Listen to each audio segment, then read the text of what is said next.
I'm That's excited to right. talk with you and Melissa here later too. I cannot wait to see what y'all have cooked up with the Yeah, show. I wanna we'll definitely go over that because like what the hell? There's some sort of helicopter going around. ICE was raiding my local Home Depot this morning. Um Jesus, of course they were, of course they were, yeah. So they're fucking doing that. Got an alert. because Home Depot is where all of the most hardened of illegal immigrant criminals just hang out at. Yep. All those hardened criminals just Yep. love hanging out at Home Depot Mhm. and Yep, just putting because themselves they out there going like, hey, give me some work. Give me some work. yeah.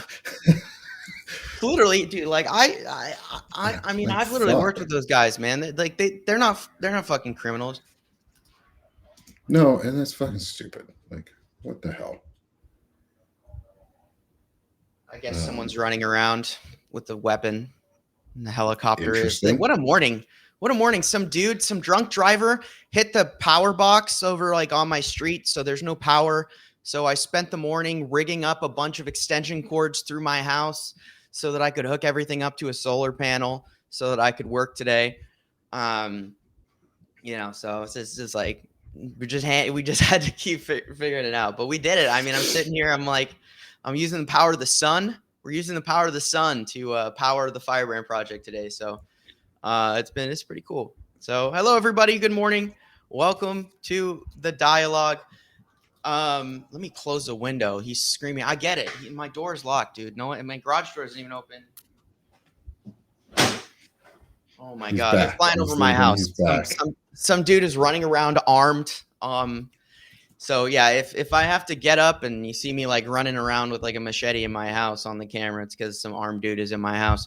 But anyway, everybody, welcome to the dialogue. Obviously, John Oliver is not with us today. He's a little sick, so my good friend Nick Paro is always coming to the rescue, always stepping in Shane, with are that we beautiful beard. live on Um, Substack? Oh, there we are. yeah, There we're we here. are. I Um, found us. yes, God, they today make it so hard to find. Today we're going to be talking about socialism because, I'm sick of watching Mike Johnson use the word socialism, then Marxism, then communism in three sentences. You have these people straight up lying, lying through their teeth about something they clearly don't understand. And it's getting to a point where, my personal belief is I think this could be a year of the dark horse. I think that Zora Mamdani is there, and I think that I am a card-carrying member now of the Democratic Socialists of America. It exists. It's not like there's not infrastructure out there to join. You could go and sign up today. They do have the infrastructure to put someone on the ballot. We're not talking about some abstract thing that doesn't exist. We're talking about a real, tangible opportunity that we have. And I think Americans have been looking for something different. So, what I want to do today Yeah. with Nick is talk about democratic socialism. And democratic socialism is not the same as socialism or a social democracy. There is a lot of different things going into this. So we're going to talk about where did capitalism come from? Where did socialism come from? What are the kind of core aspects of socialism? Difference with communism, like means of production. We're just going to talk about it all. And me and Nick, as we talk here, we're going to point out some things that we see now today, and just have an open, an honest discussion about what that really is, what that means, and I'm really looking forward to it. So, Nick, thank you for stepping in last minute, brother. It's great to see you. Yeah. No problem. I'm glad I could come in. I'm glad I could hang out. Um, and it's going to be a fun show. I've been talking a little bit about uh, socialized democracies and socialistic systems this morning with Melissa Corrigan. And actually with Dana and Lawrence too on Gen XE when I was on their show this morning. Hmm, Um, so it's good to see y'all. Good to be here. And thanks for having me on, Shane. absolutely. Because there's a lot of lies and bullshit going around. Um, you know, Yeah, I'm sickest of this shit, and we gotta push back. So I couldn't agree let's go more. do it.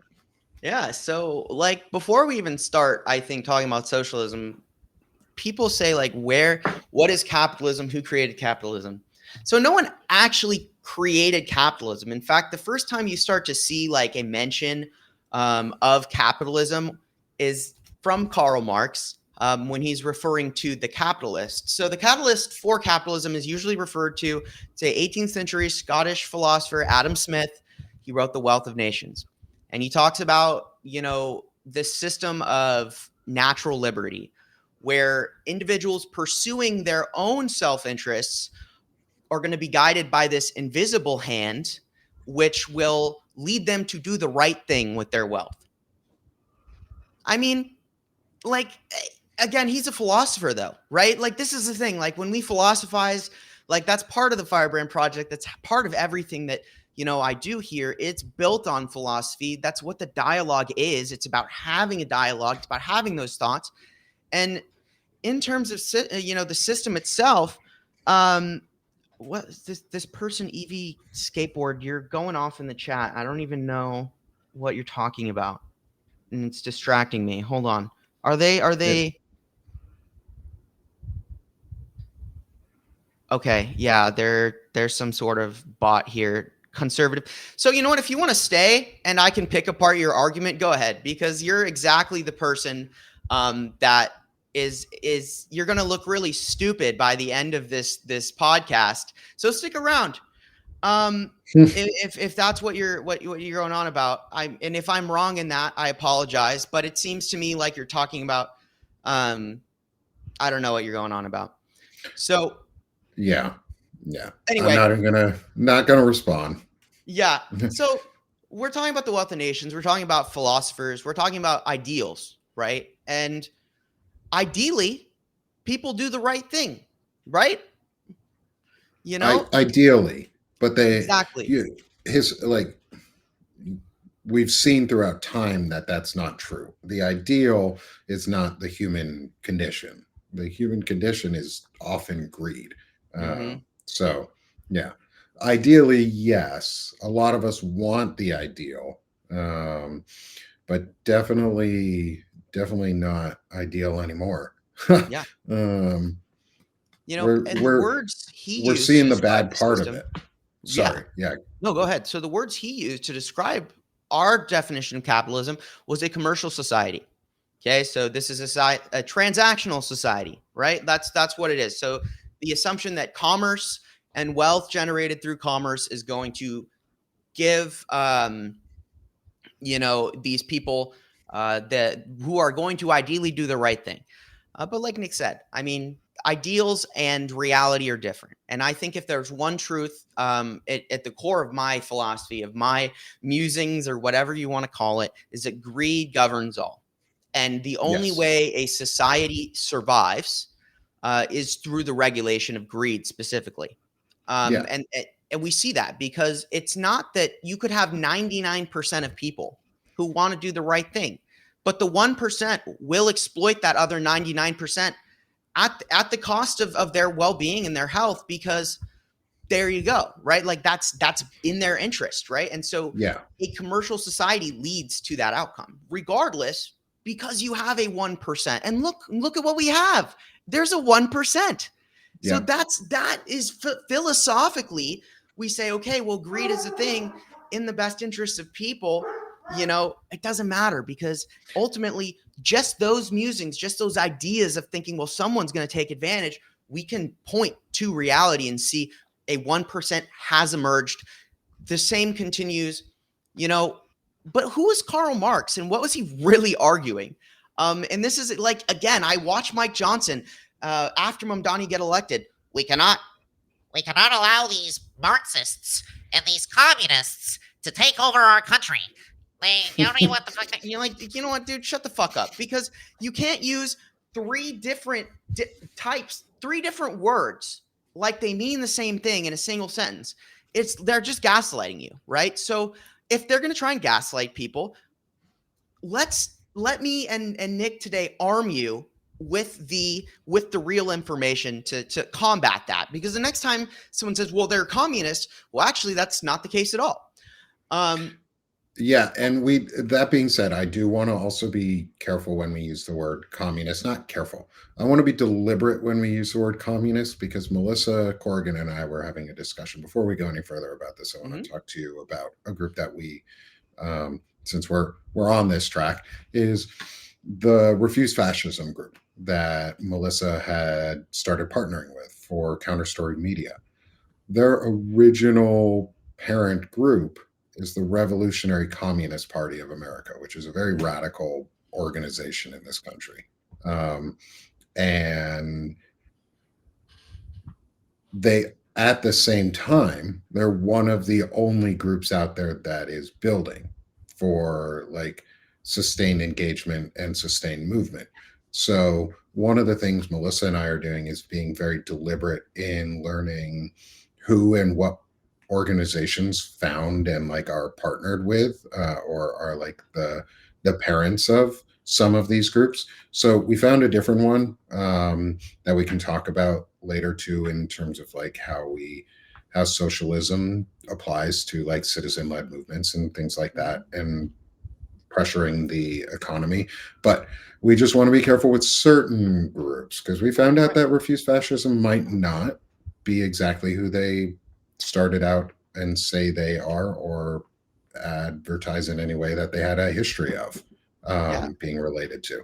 That's a great point. Like, and so you actually see this a lot, where you see a lot of communist movements start as socialist movements and they transition, because ultimately, like I've said this a lot, communism ends in autocracy, so does capitalism.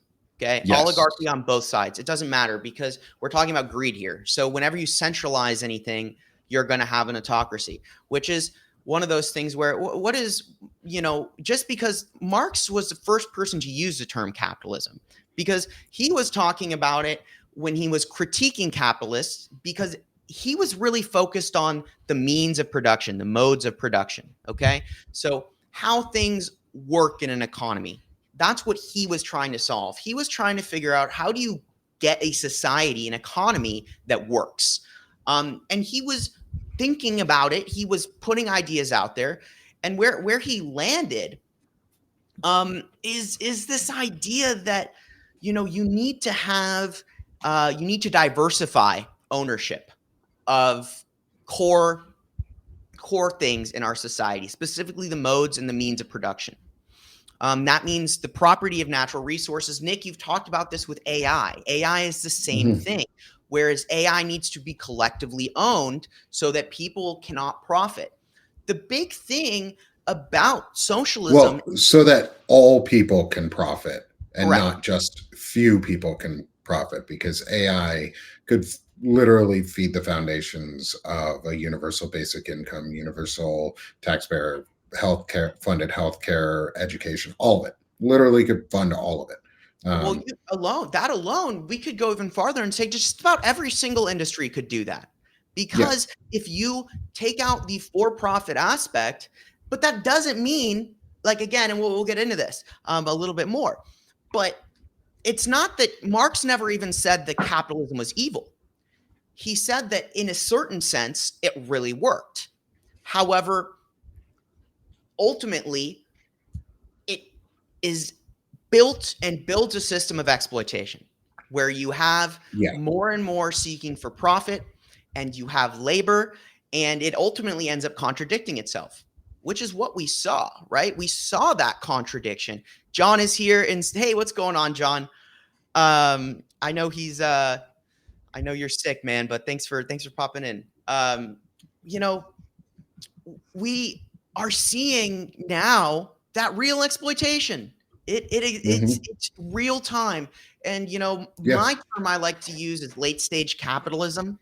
That's the term I like to use, because I think early stage capitalism is more resemblant of what a, democratic socialist system would be, because you just have access. You do, in a certain sense, have public ownership of the means of productions, just because you have a large enough market.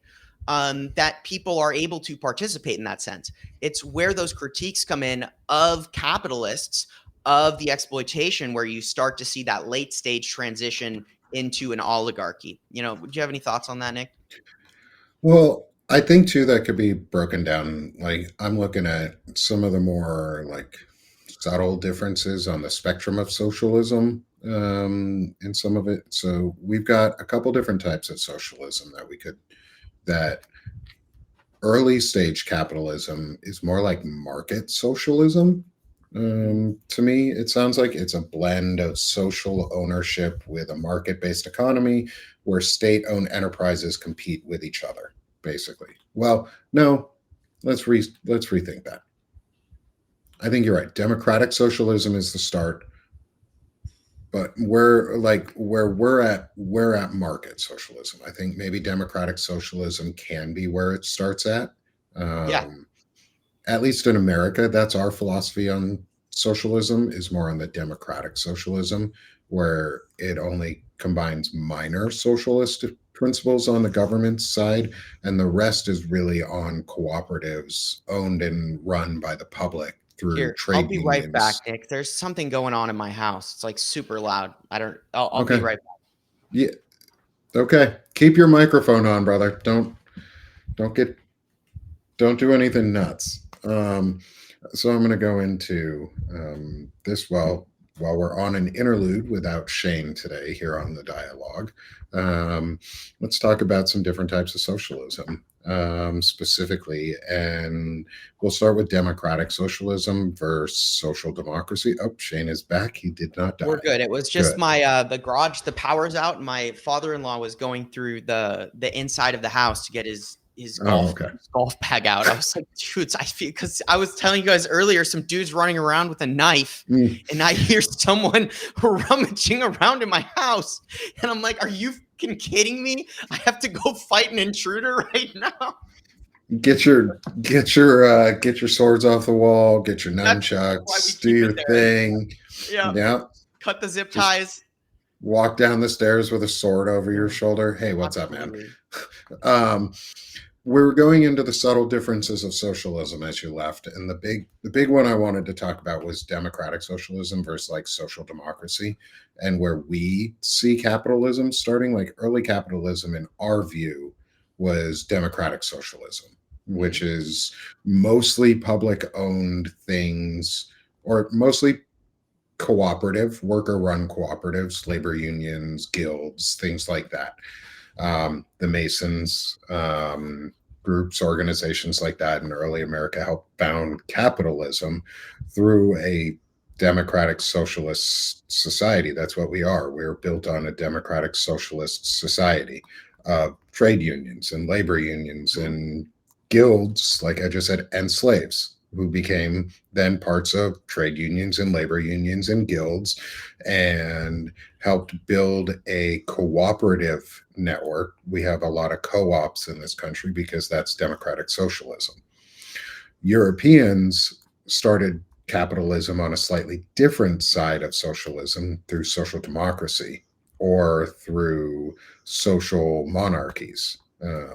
And so their state of socialism started in a different point than ours. Ours started in, I think, much more conservative in a lot of ways than Europe. We've always been more conservative leaning as a country overall in our philosophy. And I think that's viewed how we view capitalism as very ruthless and conservative, and Wild West and early capitalism to us is democratic socialism in a lot of ways, at least in my opinion. What do you think? Yeah, no, and I mean, I think you're right in a lot of ways, and one of the things we'll talk about later, is the distinction between democratic socialism and social democracy, because there's a lot of nuance, and one is not the same as the other. The way society is structured, the ideas of how it's structured, are obscured. They don't teach you what they are in school. You're not going to get this in an education. Like, they're not going to explain to you all these different things. And if it isn't a textbook, it's one paragraph, right, that you're never going to remember. And so there's four big definitions here. that I'm gonna give you. So there's laissez-faire capitalism, which is very simple. That's what we got here. We've got private ownership of production, profit maximization, free markets. That's it. Okay, like that's how it works. There is no wiggle room. The regulation is only to really keep that those ideals there. Okay, you have socialism. Socialism as itself, okay, is a very theoretical concept because while it exists, it needs guidance. It needs guidance. It needs structure. And I've long thought that for socialism to work, you need a hybrid system. You need to have a little bit of everything sprinkled in there because what it really is at its core is collective ownership of production. The other big thing is production for use, not profit. You make what you need, and everyone contributes within that circle to meet the needs of a society. And that doesn't necessarily mean that you can't have all the things we have now. Doesn't mean you can't have your own company. It doesn't mean Mhm. you can't do all of these things. Doesn't mean you can't be within a market. I think that's one of the things too where there's a lot of misconceptions. They're telling you, well, if you do that, if socialism happens, you'll never own it, you'll never make a dime in your life. It's all gonna, and it's like, well, that's not true. We need to say it's obviously and the use of something called democratic planning, where you have guardrails in place, guides, so that when you are in this system of capitalism, if you have a capitalist or a for-profit system, you're able to make sure that you don't have anything go too far. One of the things that socialism in general really goes to combat is passive income. You shouldn't have people who don't contribute to society making and hoarding lots of money. You are never going to convince me that someone who makes $50 million a day doing jack shit and raping kids is somehow benefiting society. That's just not how it works. So Yeah. but that's what we see. Okay. So that's what Yeah. we're seeing right now. But then they do this shit like Mike Johnson likes to do. He says Marxism, communism, socialism, Marxism, communism. Well, Marx calls communism the higher phase, and it's extremely theoretical, and we know it doesn't work as well because communism is a form of centralization. If you trust a government to fully own something, you will end in an autocracy. What you see in Russia, the Mhm. Russian Federation, where, mind you, what Russia is right now is not the Soviet Union. So Soviet Union was communism. Okay. Yeah. And that worked horribly because the government owned all the means of production. They put all the people they didn't like in gulags and they used them as slave labor. And then they collapsed upon the own weight of their own dictatorship. Then Russia becomes a capitalist country and you have a rapid oligarchization and autocracy form under Putin. Both Russia shows us and the Soviet Union shows us real time that neither works, right? You have a Stalin and then you have a Putin. Both are the same thing. You saw capitalism and you saw communism. They don't work. We've got plenty of examples. And then you like that the Soviet model like is there is no stateless, there is no government that represents the people wholly if you put the power of the means of production in the hands of a small group, even if that group is the state itself. Yeah. What do you think? What do you think about those four things? I think that's a really good analogy, especially or around Russia and what Putin is doing. And so let's take Russia. Let's keep talking into Russia on what happened there too. Is Russia went from state socialism, like fully mandated state socialism, which is the basis for communism. It isn't communism itself, but it is the basis for it.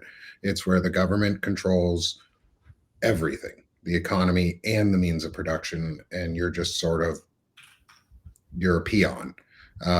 It became market socialism in a lot of ways, in my opinion, is what Russia became, because that's where they made it appear like they had private ownership and they created an oligarchy class, but it's really a manufactured class of all of those people report directly to and are owned by Putin. So they're still under direct state ownership. They just compete on a public market. So Right. it's still state owned enterprises competing directly with one another with no private small business enterprises. And this is where America differed from Russia in a lot of ways, especially around World War II. So after World War II, Russia went towards state socialism. The US went towards social democracy. And what that meant for us was the US encouraged and funded social programs to start small businesses. The amount of home small businesses, mom and pop shops, stores like that, where everybody could own their own business skyrocketed after World War II because we realized we needed to inject a whole bunch of money into the economy. You're seeing what Canada is doing exactly right now is they're injecting like $2 trillion or something into their economy, knowing it's going to cause debt immediately, but it's going to get paid back because that's what social democracies do is they pay an upfront price for long-term gains. And the US did that. The US did that and started turning ourselves into a social democracy, which is where we got a really strong independent business class where folks like Shane and I could start small businesses like we're doing right now and thrive and succeed. And it wasn't about greed. It wasn't about us. We weren't trying to move up in social status. Like we wouldn't be trying to get to the robber barons, but we would be comfortable. And that's what a social democracy brings Yeah. compared to a democratic socialist system, in my opinion, is it brings a level of comfort that democratic socialism does not take care of because you're still relying on the private too much. In democratic socialism with the cooperatives, whereas if you go too far in that other direction with folks like Putin, who, after all of the super oppressive state socialist principles that happened in the USSR after the fall of the Russian Empire, was they had total control of all the economy, the means of production, the means of distribution, and the means of wealth. And then they dispersed it among a small group of people Yeah. and turned it into an oligarchy. Whereas we're doing it in the opposite direction. We've done it in the opposite direction for a long time, too. We've always had robber barons in this country. We don't call them all, at least I don't. They've never been called oligarchs here. They're robber barons. They rob us. That's what they are. They're rich assholes who just rob our shit. That's democratic socialism for the wealthy who are trying to create now market socialism in the US because the end goal is authoritarianism, and market socialism is a path to authoritarianism.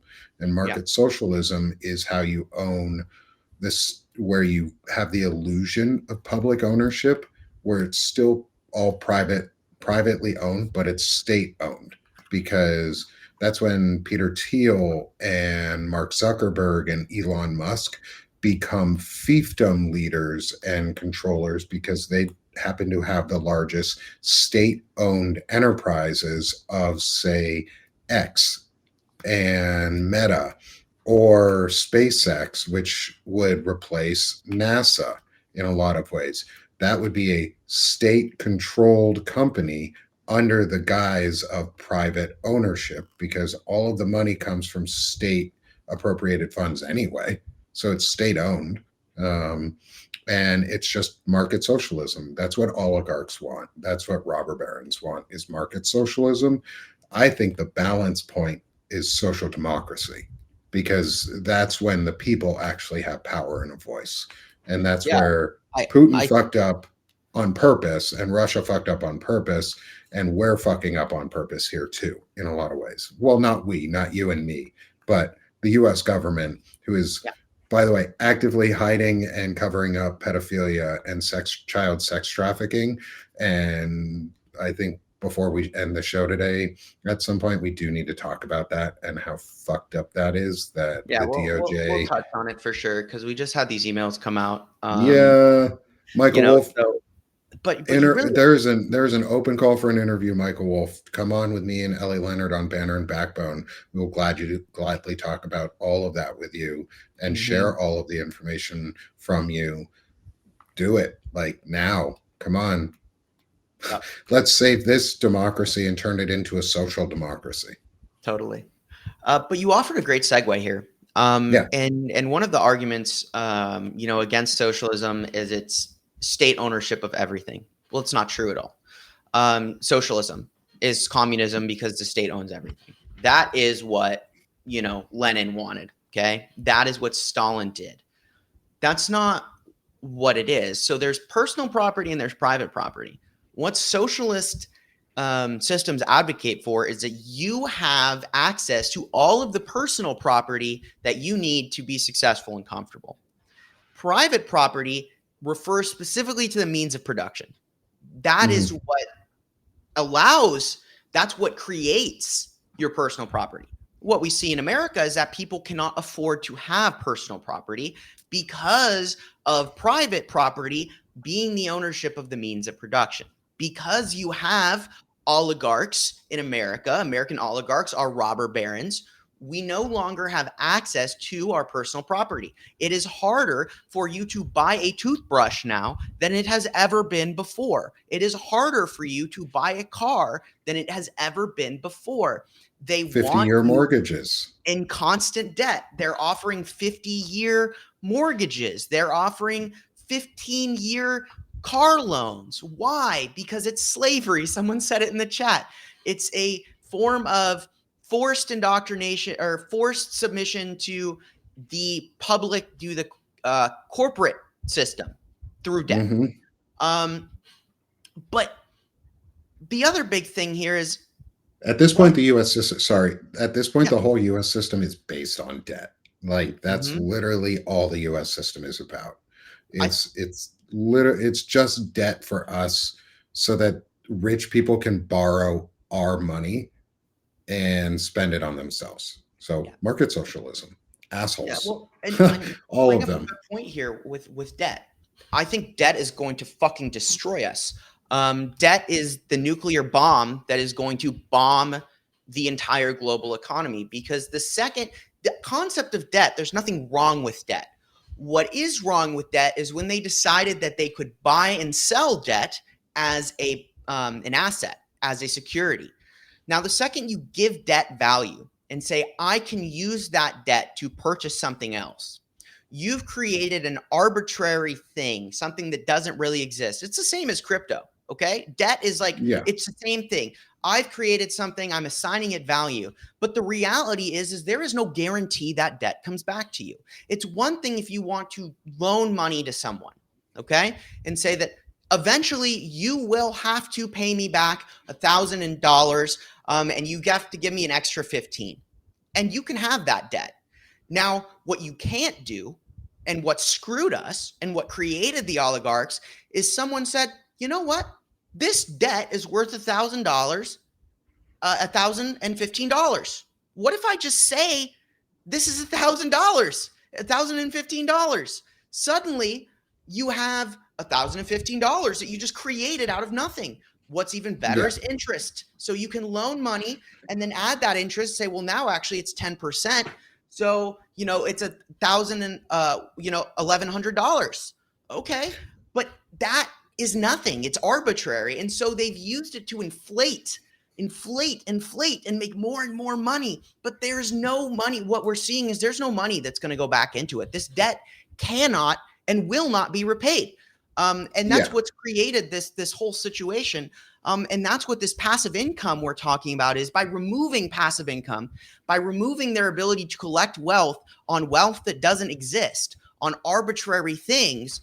It allows us to focus on the means of production, providing personal property to people, to Americans.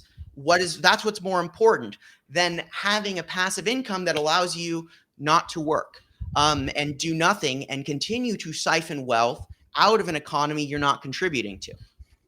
Yeah. And so I think that's a like the big piece in that is it's a lot of inflated values. It's all fake. It's made up stuff. I think one of the things it's what we're seeing with crypto, like you said, with crypto. It's speculative. It's not based on any real tangible value or any real tangible thing that it's tied to.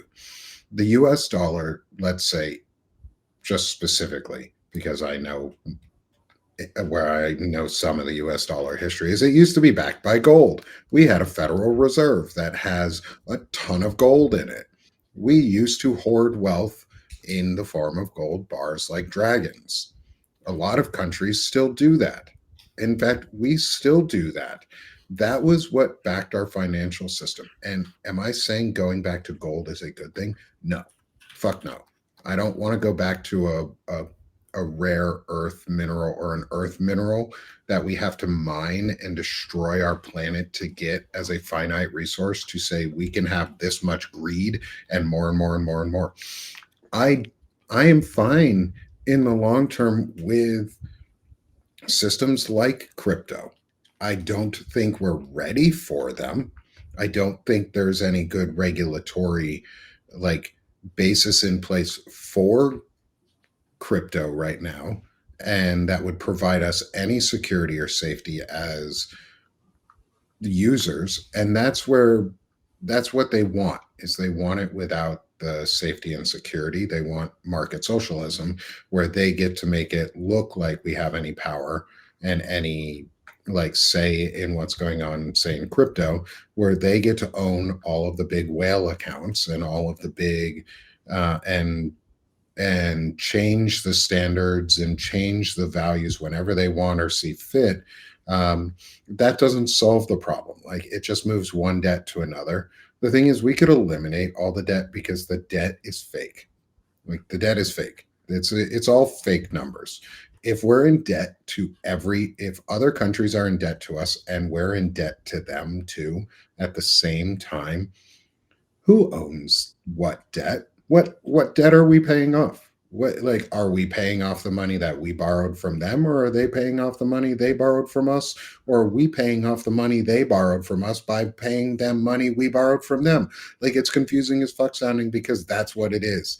Yeah. Because it doesn't make sense. It's stupid. It's monopoly money that they have decided is here's how you're going to run the world, is we're going to make you believe that your value is worth what us small few. And yeah, it's always been a lot like that. There's always been a small few that control the markets, and any sort of market in any sort of history throughout civilization, the powerful always dominate the markets. It is the 1% of the 1%.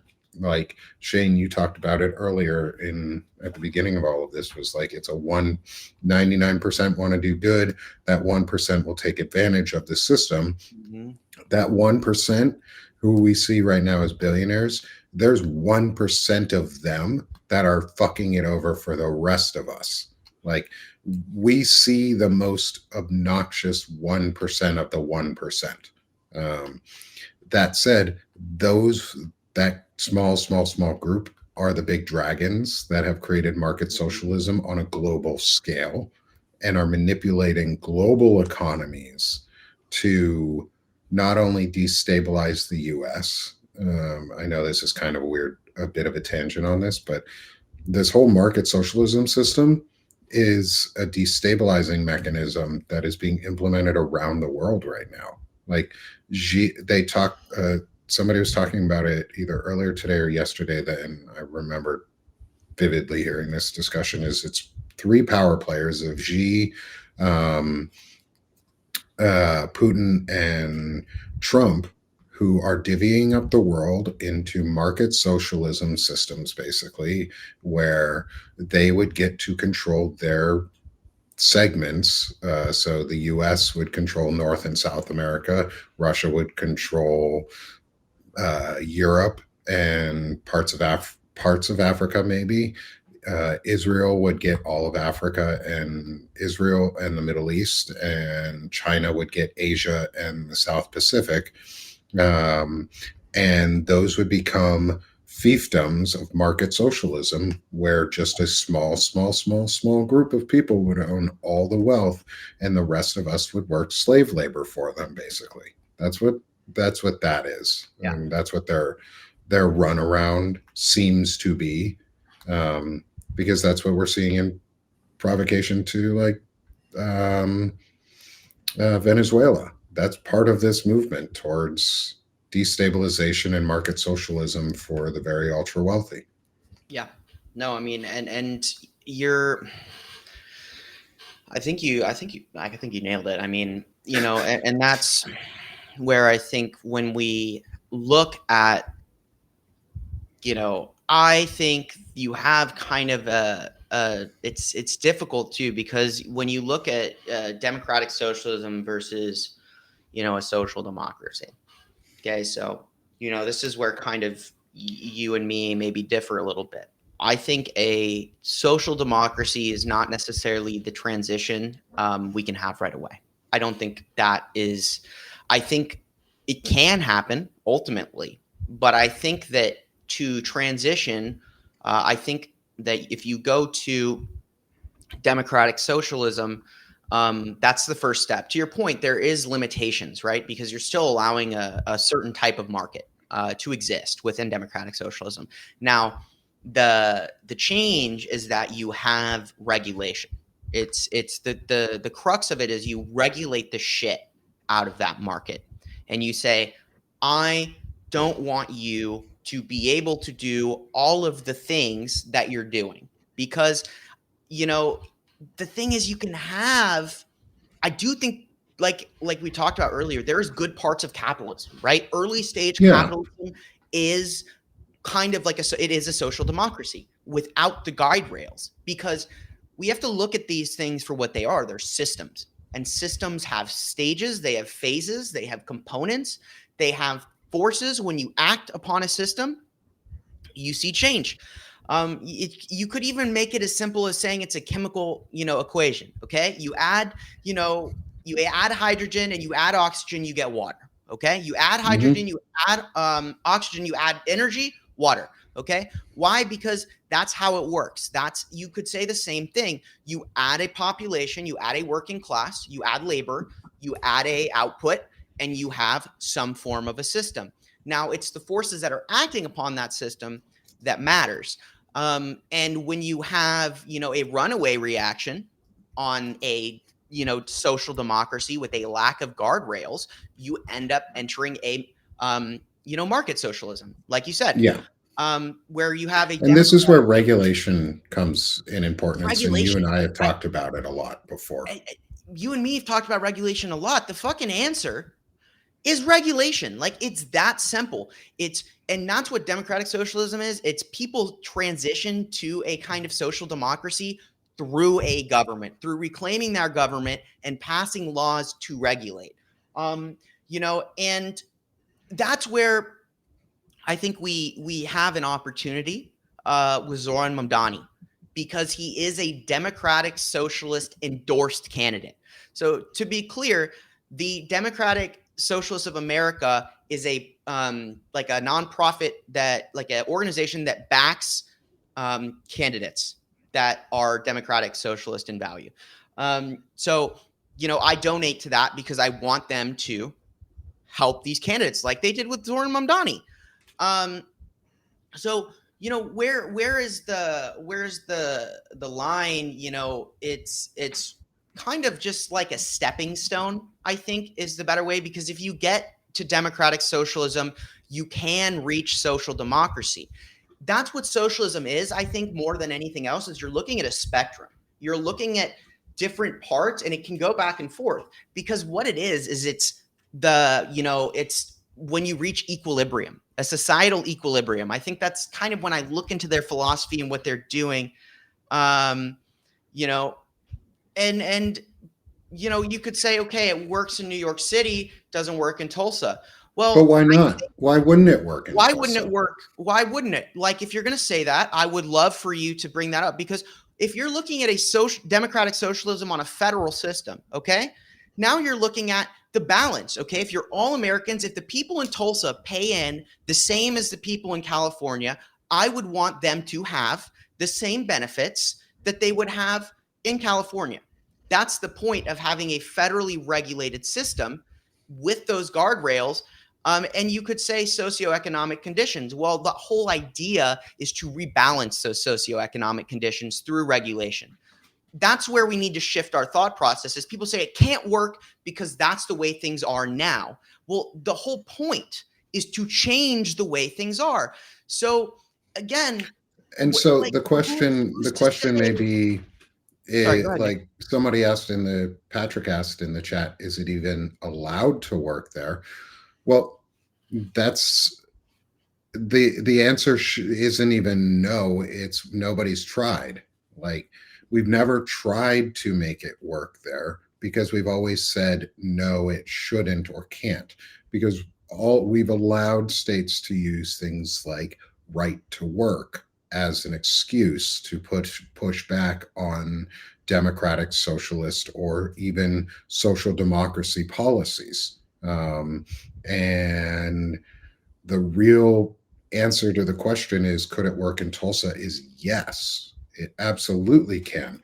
Do you know how I know it can work in Tulsa?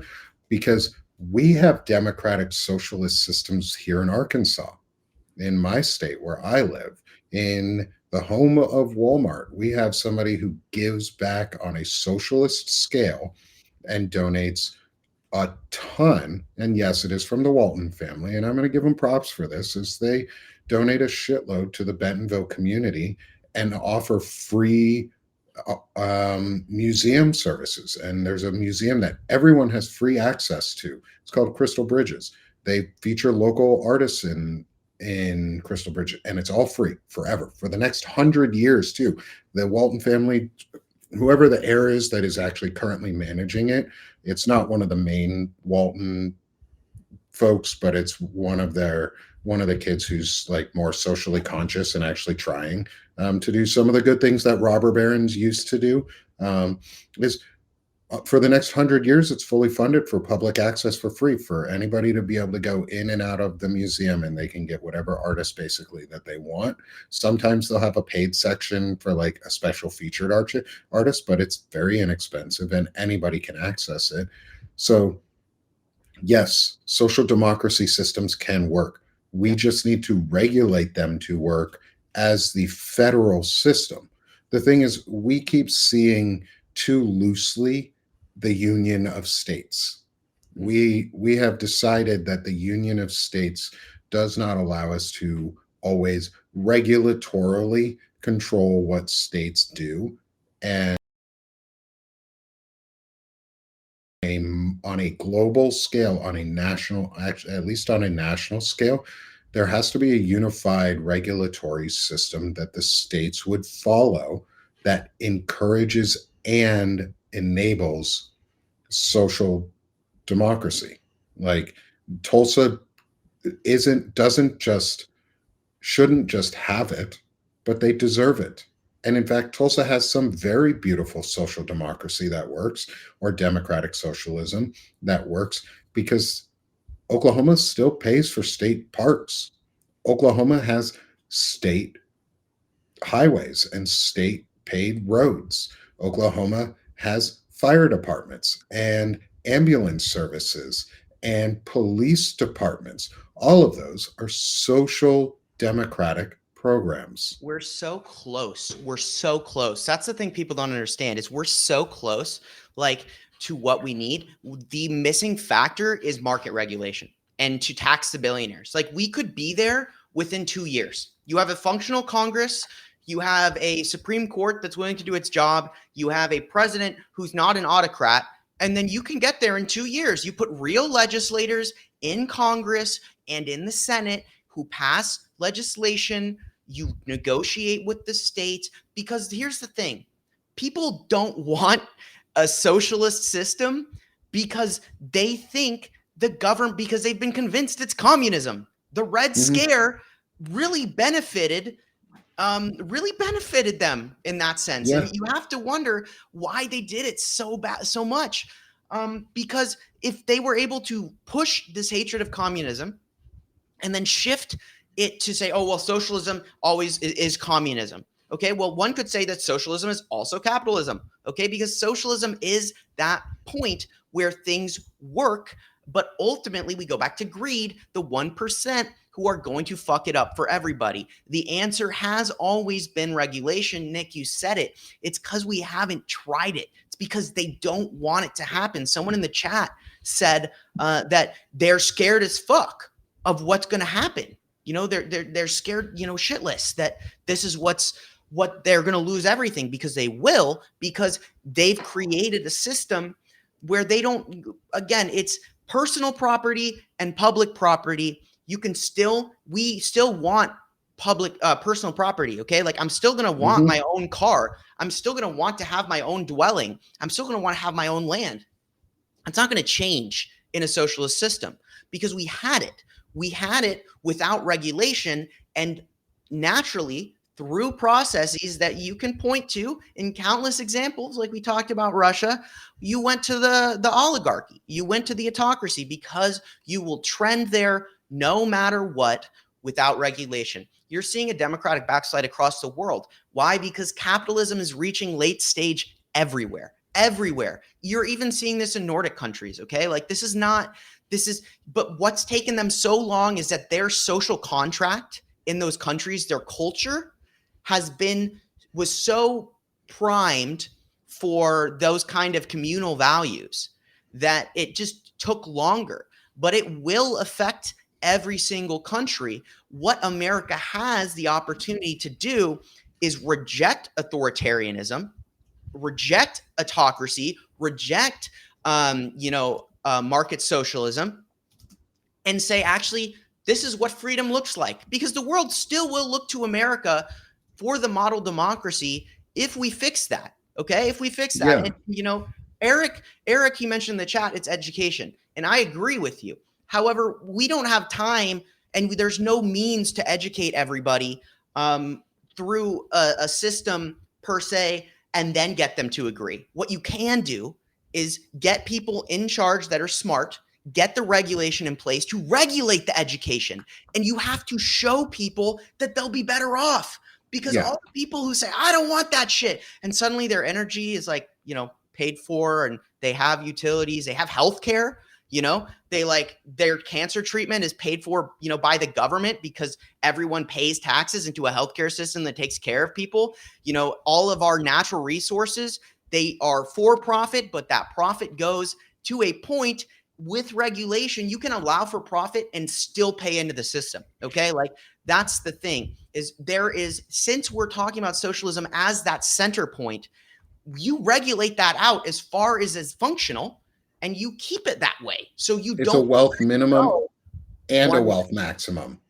Exactly. It's not one or the other. It's both. We have to do both. Yes. And that's where all the countries seem to fail up until this point. Some are starting to get it, with universal basic incomes becoming a thing in some of these European countries. They're testing it out in areas. They're beginning this path forward, is where you have to have both. You can't have so much greed that the other end of the spectrum is impoverished into death and destruction, because nobody is happy at that point. Regulation is a key to all of this, and is incredible is the path forward, and a regulatory body that isn't onerous, but is actually, it's promoting individual business and small business while taking apart the monopolies that have come out of everything. And it is redistributing wealth and redistributing the hoarded money and the fake money that these people have taken, and giving it back to us through social programs. It's using our tax dollars for good things. It's reminding ourselves that we're worth an investment, and we deserve it. And we should invest in ourselves for now and for the future. And that's what socialism is. Socialism is an investment in yourself, because you're worth it. Socialism is then regulating both ends and saying we find it socially unacceptable that people are super poor and cannot afford to have their Maslow's basic hierarchy of needs met of safe food, safety, and security. Like, Mm. boom. If we could meet all of those on a social system, that is healthcare, that is education, that is safety and security. You want a safe and secure place? Fine. We just need to redefine what freedom is. To our current system, freedom is debt. Freedom is the freedom to Slavery. get as much debt as you fucking want so you can own everything. Freedom is slavery. Freedom It's literally isn't backwards as debt. fuck, dude. It's so Yeah. backwards. But Freedom is so our tax dollars paying for the social programs and everybody being taxed at a progressive tax rate where the rich actually have to pay real taxes like they used to in the 50s that funded social programs and the health of the middle class that these Republicans so badly want back, but they don't realize that the only way to do that is through taxing these fucking mega corporations and super rich people. And we've just been lied as to what freedom is. We're told that freedom is work and being owned by a company and having to basically be indentured servitude or through indentured servitude through right to work and non-unionized labor. And instead, we could be using our tax dollars and taxing these people to get the things that are actually cause freedom, which is food safety and security, and knowing that at the end of every single paycheck and beginning of every single month, you have more than enough to cover your basic needs. Not enough, not just enough, more than enough, so that you have your needs always met and you're never in dire circumstances. And we can provide that for ourselves. totally. We're the fucking wealthiest country in the world. We Let can me do take that. that one step further, right? Because if you think about like everything Nick just said, okay, about providing those core things, the need for someone to be filthy rich goes away. Yeah. If you provide the fundamental basis for comfort. Okay, let's get like simply philosophical for a second. What drives people? What makes them do things? Because we hate to be uncomfortable. We don't like being hungry. We don't like being cold. We don't like being stuck out in the rain. We don't like not having, things, simple comforts around us, not having clothes. We don't like, being sick. Okay, we want to be comfortable. So how do you fix that? So why do people want money? Because our system necessitates you have money to be comfortable. Say you go and create a system where you don't need to have an absurd amount of money to be comfortable. And here's where I say I come in and you talk about, what does that look like? How do you make that happen? Well, it'll never happen. The answer is very simple. You have to create a system that funds itself. You do that with a wealth cap. You allow people to get excess income because you still want that market where people can have ideas and innovate and have that extra money. You want them to have that extra money so they can buy things, but at a certain point, you've made it. Great job. You're paying into the system. You've won capitalism. Good job. You You'll get won a trophy. capitalism. Yeah, like GG. we'll gamify it. We'll give you a fucking trophy, your own NFT card or some shit. You Dude, get a you could get plaque. you could get like a check mark. You get a check mark. You're Yeah, like you're your like social credit score, you get a big old purple check mark next to. You hit 100% at capitalism. Good Yeah. job. Good job, GG. Good, like you did it. I'm proud of you, buddy. You achieved you made it in America. And now, as your reward, you get to pay into the system that that allowed you to be successful. And You ensures don't get your to, personal safety and your personal wealth remains. Because if you are living in a society where everybody's taken care of, guess what the crime rate more than likely is going to be near zero. It's going to be near fucking zero because when people's basic needs are met. and more are met on Maslow's hierarchy of needs, food, safety, and security are the bottom. After that, once you have a couple other things, your psychological needs met and your basic social needs met, happiness scale goes through the fucking roof and crime goes through the floor. Like crime just disappears because people don't need to commit crimes to feed themselves or to find housing if they have food and housing. It's Drugs. like 1 plus 1 equals 2, Also, but these people have been convinced that 1 plus 1 equals 0. yeah. And it's like, let's talk about drugs, right? Why do people take drugs? Okay. There's like some drugs people take because they're comfortable, but hard fucking drugs, heroin, like crack, the stuff that makes you leave reality. Why are they addicted to it? Because Ketamine. they're miserable, because they don't have those things we're talking about. I see in the chat, people are talking about, well, you can't overregulate. There's things you should overregulate and things you don't overregulate. Okay. The liberties that allow you to be happy to do those things, but to the fear of overregulation that comes from people who fear being regulated because it will take their wealth. It's part Yeah. of breaking our own indoctrination to realize that actually regulation is not the devil. Me and Nick talked about this. It's the solution. And we have opportunities to do all of these things, to accomplish all of these things through regulation. It's not the devil. It's about putting things in place that will work. And then once it works, people will stop being like, oh my God, this is the devil. It's because they don't understand, because they've been convinced, they've been propagandized that it's not, that it doesn't work. And we know that's not the case. We know that if you actually just play, it's the spectrum. You are playing with what works. There's a balance, and every direction you go. I think if you're going to leave with one thing today, I think, and correct me if I'm wrong, Nick, but socialism, democratic socialism isn't a type of governance. It's seeking a balance of what works. And my personal opinion, what I would like you, and why I wanted to say democratic socialism, it allows you to keep your personal property. We don't want your personal property. Okay. I don't want your house. I don't want I don't want to take your money.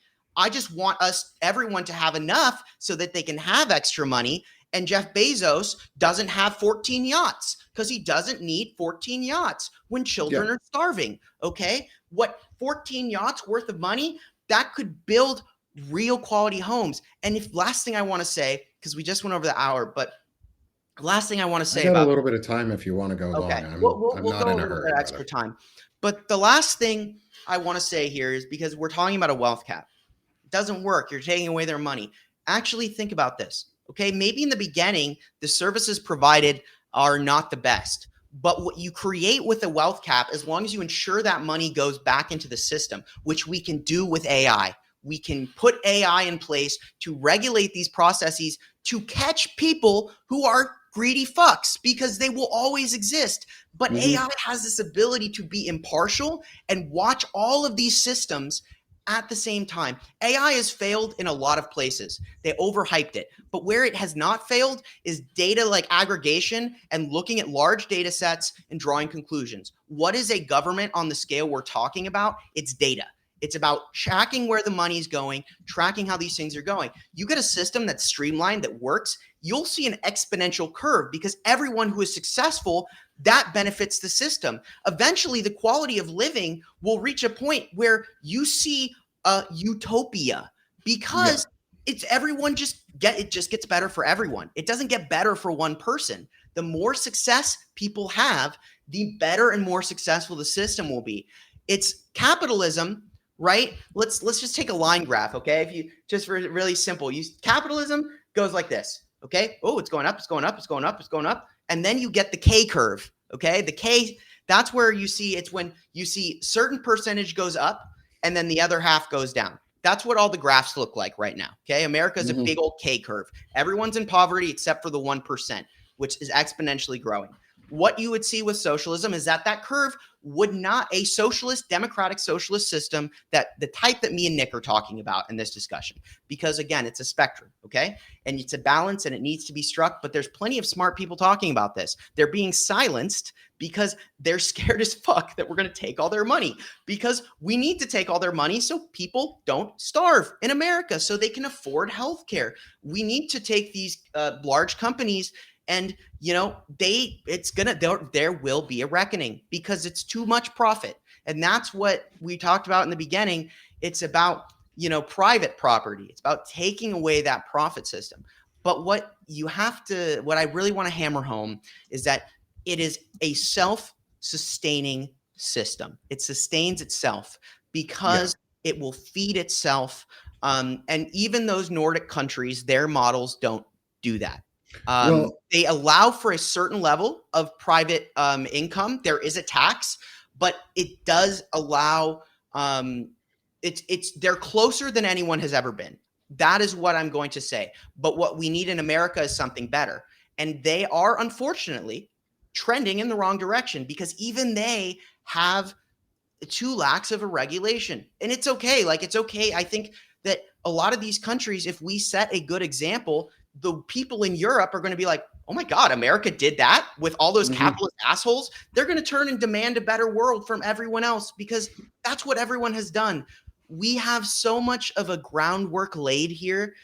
All we need is the people to actually go in and do the job. And that's it. That's all I got.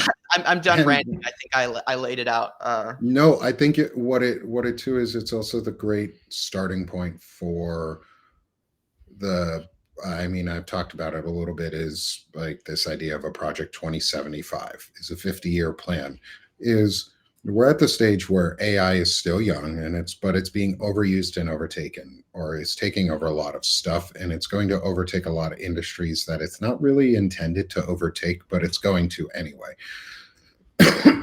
What happens next is the question nobody wants to talk about on the Democratic side, at least right now, on like, how do we fix this system? Like, what is the true next step to get past all of this and resolve it? It is a socialist democracy where we have a wealth cap and a wealth minimum, and we redistribute these funds among all of us as participants in the society on a sustained monthly basis. So we all have a universal basic income because all people have dignity and value, and we should be able to live off of that dignity and value that we have provided through our efforts and our labors and our past generations' labors to produce for this nation. And that's the obligation of the nation, is to pay it back to the people through social programs. We're at a point where we need to talk about what comes next, and that comes next is is a return to some old ideas, but it's a lot of the things you've talked about and we've talked about today.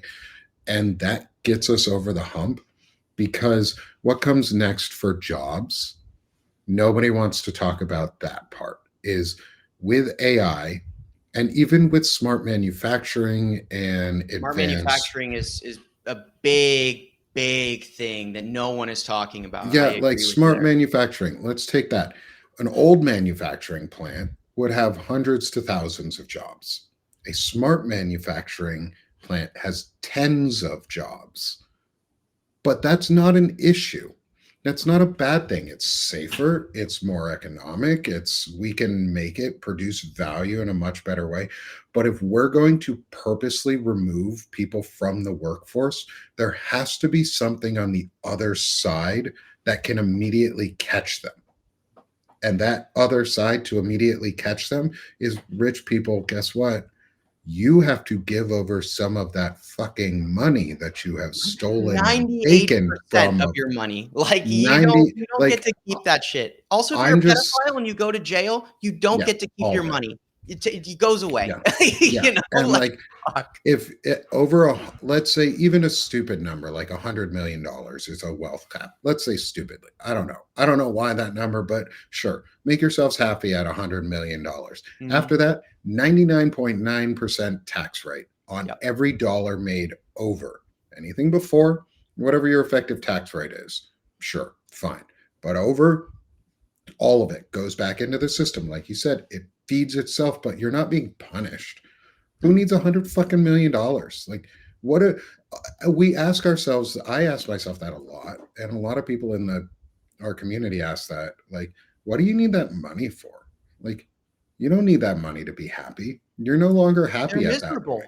They're miserable. Actually miserable. Yeah. Like, we have probably enough empirical data at this point to be able to just be like, hey, what is the exact dollar value that you go from being a normal person to a sociopath at. And Yeah. let's regulate under that, where Yeah. you're maybe like 10% or 20% less than that value is what our wealth max is. Like that way, nobody can ever personally accumulate enough wealth that it turns them into a sociopath. Yeah. Um, but we're not rich, so I guess I'll never understand, because even if I had that kind of money, I would give so much of it away that I would never actually be rich. Like Yeah. I would have enough to comfortably live, my family would be comfortable, my kids would have a a small trust fund that they could inherit, because that's what is a good idea financially, is to be able to pass on generational wealth. But everybody should have that access. Like Yeah. that's what I want, is And everybody to have it. there's one last thing I think I want to address here, because there's a comment in the chat, and it's one of the core arguments against what we're talking about. And Paul, you bring up a point where it won't work because people feel they work harder and want more. Also, many people think by wealth they can be arrogant and feel superior to others, which is a human flaw. You have to change human problems first. You don't change human problems. Okay, that's the thing. That's the thing I'm trying to hammer here to everybody is we won't change. We won't change. If we were going to change, we would have changed already. That's that 1% paradox. You can't change the 1%. Even if you got to 99% of people, you can't change the 1%. You can't change brain chemistry. You can't change that some people are born a fucking sociopath. It's not possible. The only successful way we make it forward as humanity is we make sure no one's rich enough to be having massive cognitive decline and dementia and have the ability to order nuclear weapons testing. That is how we survive. Okay. Yeah. So you don't change, you don't fix people. You can educate people. You can provide all the tools. You can make people comfortable by creating a system that works through regulation. I love what you're saying, Paul, and I do advocate for education and advocating for a better society, trying to give people a better chance. But you don't regulate. You don't change people. We don't change. That's and Nick, I'm going to pass you the ball here in a second because I want you to tackle this as well. But my response to you is that's a great in theory, but we need to be realistic. We have plenty of data, okay, and first person accounts to realize that you're just not going to change everybody. It's not possible. It's not realistic. What you can do is put in guardrails. And Nick, I'm going to pass it over to you. Yeah, and to push back just a little on another point in the chat too, because I love all the comments in the chat. This helps fuel the discussion. It's fantastic.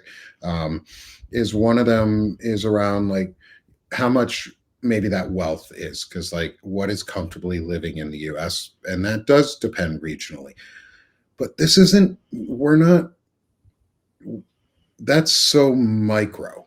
That's so micro in how you're looking at what you're thinking about. Is like we're regionally breaking it down, validating why we cannot do this, instead of asking ourselves, does it matter if $240,000 or even $100 million is too much for the Midwest, or like comfortably living in New York?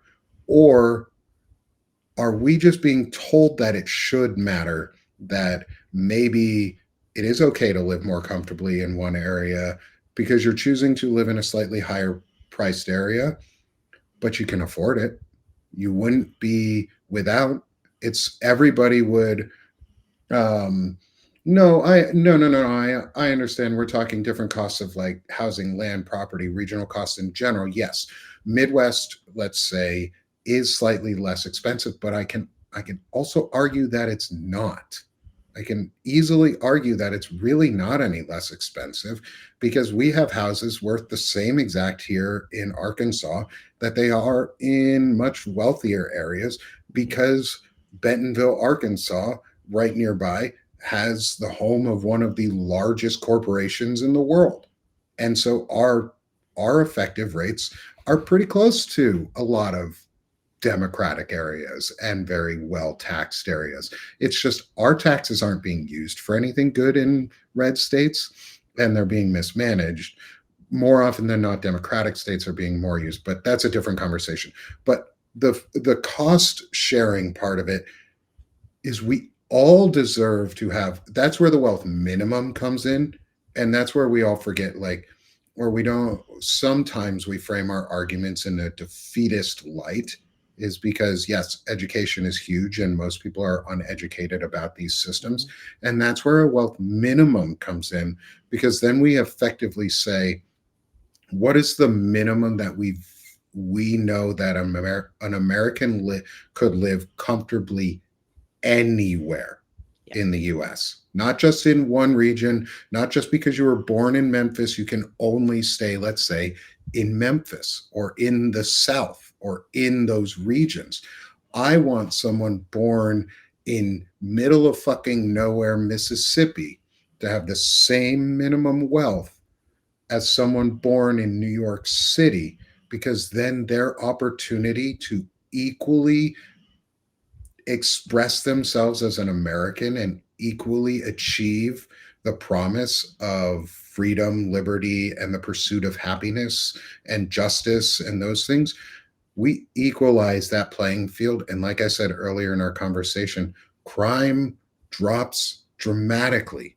Wealth all automatically across the board obviously goes up because you're paying people to live, but crime drops, and then everyone has the opportunities that we all want, and nobody gets left behind. And that hate, the fuel that feeds authoritarianism and fascism and Christian nationalism and these and ultra Zionism and Abrahamic fascism, just in general, the fuel that feeds that, the fuel of fear, disappears when your needs are met. And so, my big thing is, I really want us to stop asking or telling our and giving ourselves the why can't we do it, or we can't do it because it's never been done before. And I want all of us to really, really push back on that in our own lives and ask, why shouldn't we do it? Not, it hasn't been done, so we won't do it. Well, it hasn't been done, so why shouldn't we do it? Everything else has failed up to this point. We haven't been successful in making the pursuit of happiness actually a real pursuit. You cannot pursue happiness in this country if you're constantly thinking about food, safety, and shelter and healthcare.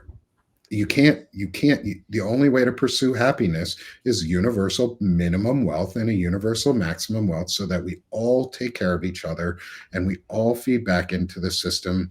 And it doesn't punish greatness, it rewards it, because like all of those who have donated to the Feeding America campaign that we've been doing, you know exactly what I'm talking about. Yeah. You give that money back and you feel so fucking good. Your dopamine levels just skyrocket. Yeah. Imagine knowing that you've made over $100 million in a year, and all of that extra money is now going back to make sure you're safer and you're happier and you're healthier, but everyone around you is too. Like, I'm not afraid of that society. Yeah. That's a socialized democracy. That's Star Trek. I wanna piggyback on what you're saying, because you're mentioning, okay, well, we have to figure out how everyone can live comfortably. Oh my God, how do we collect all that data? How do we know? AI.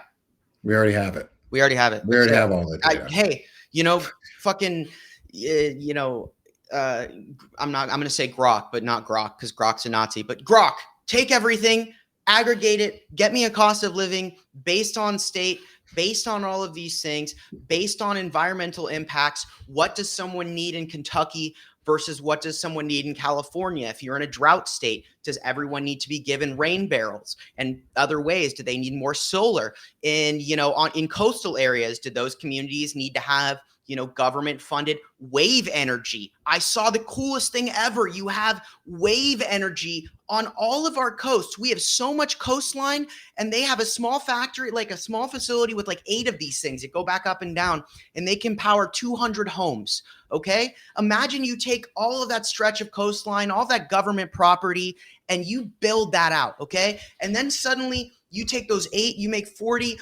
Whoa. Okay. So it's like, there's so many things. And I want to point out, in the chat, people are saying also like therapy, people can change. I agree. I'm not saying that not everyone can change. What I am saying is that there is no scenario where 100% of people who are going to exploit others do change. And that's we have to regulate.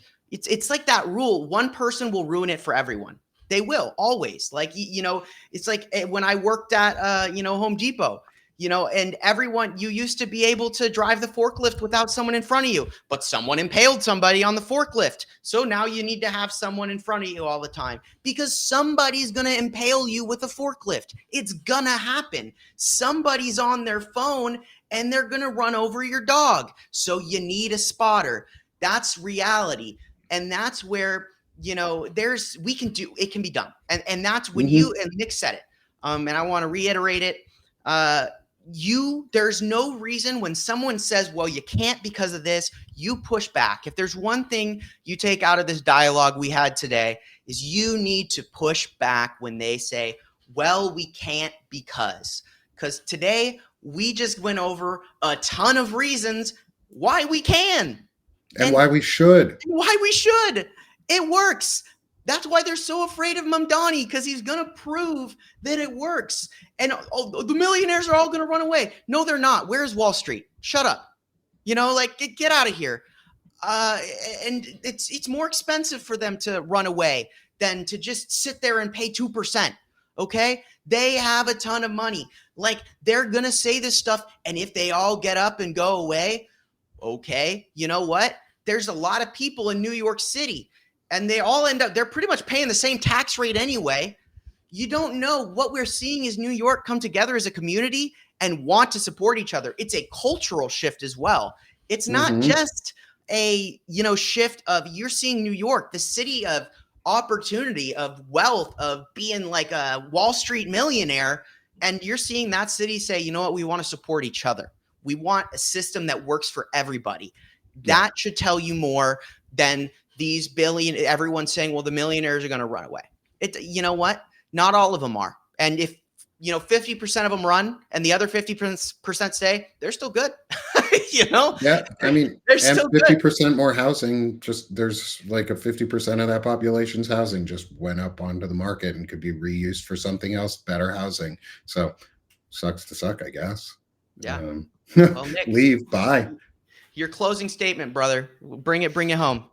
My closing statement is socialized democracies work. Social democratic systems work. They are not scare words. They are us asking and demanding that our taxes pay for nice things because we're worth those nice things and we're worth that simple investment and return on our investment.